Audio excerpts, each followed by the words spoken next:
नमस्कार, मी शालिनी माने. मला ॲसिडिटीचा खूप त्रास आहे आणि मी 2-3 वर्ष झालं ॲलोपॅथी घेत होते. पण ॲलोपॅथीने मला तेवढ्यापुरताच फरक पडायचा आणि नंतर मग डॉक्टर अमृतकर भेटले मला. पण मला सल्ला दिला की तुम्ही पंचकर्म करून घ्या.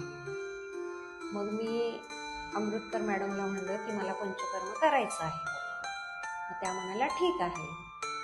मग आम्ही 1 महिन्यापासून अगोदर पहिली बस्ती त्यांनी मला लगेच बरं वाटावं म्हणून तुपाची बस्ती दिली मला. म्हणजे ह्या 1 महिन्यात फक्त दूध पोळी किंवा दूध भाकरी असंच खाऊ शकत होते मी.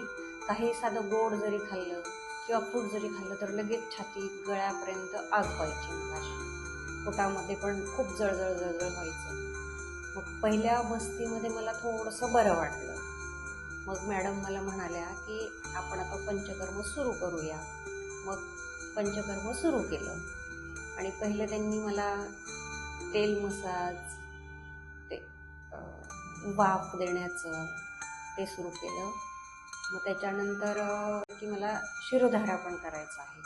तर त्याने पण मला खूप फरक पडला. शिरोधारा, तेल मसाज यांनी. परत त्यांनी मला काढ्याची बस्ती दिली 1 दिवस.